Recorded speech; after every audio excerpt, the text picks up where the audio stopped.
If you work in grants, whether you're a consultant, in house writer, nonprofit leader, or program staff, someone taught you the same lesson: compete harder. Guard what you know, prove your worth, chase the money like it's scarce. And the underlying message is you or we are not good enough. But what if that scarcity is not accidental?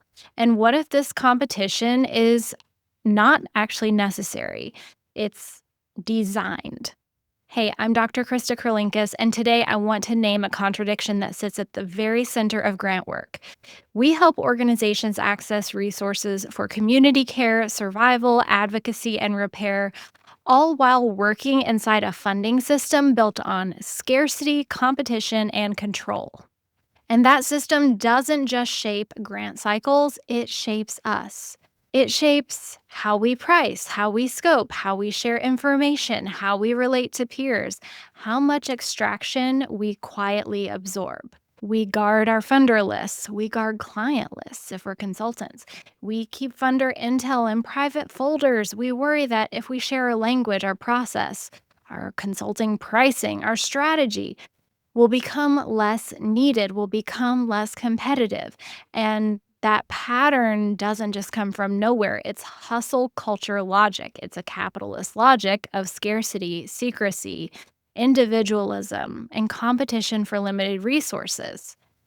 But we are now watching that logic fail the world in real time.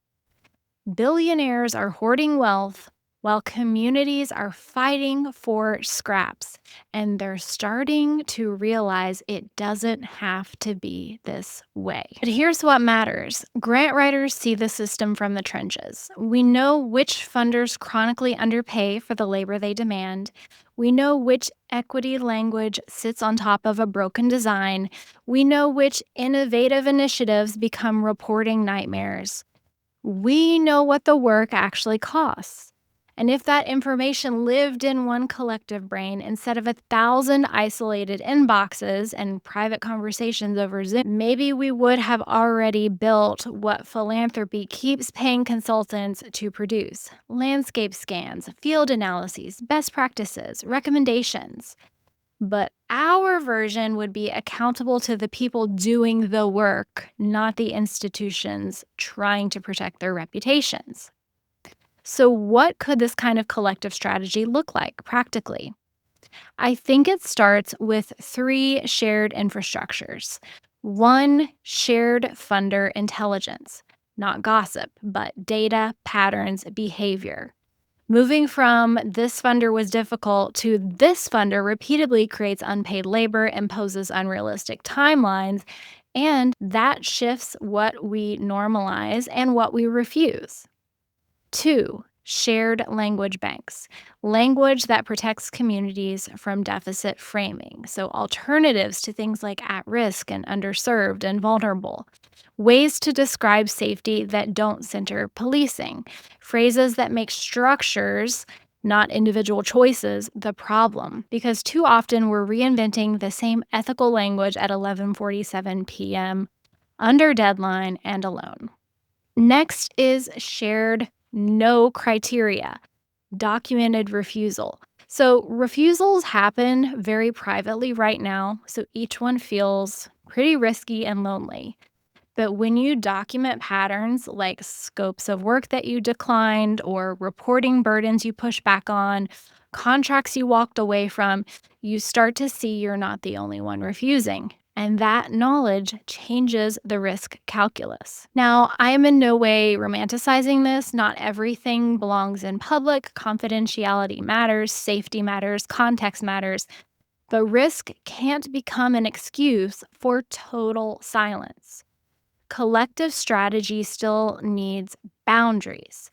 So start with one or two people whose work you respect and whose discretion you trust, and test this practice before you scale it. So here is the simplest, most realistic next step. Pick one place where you are currently absorbing extraction alone and share that pattern with one trusted colleague. Compare notes. Then choose one practical next move. So maybe you could share the intel somewhere, or build the commons, or name the cost publicly, or rewrite the terms, or refuse a loan when you have to, and refuse together whenever you can. Because the work is already collective, whether we name it or not.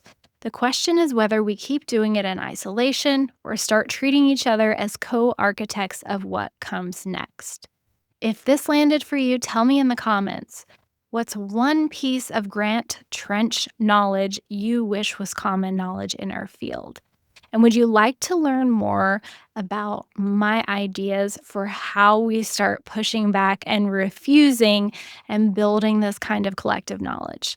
If you're interested in learning more about this, let me know in the comments, and I'll do another video on more concrete strategies for making this a regular part of our grant practice.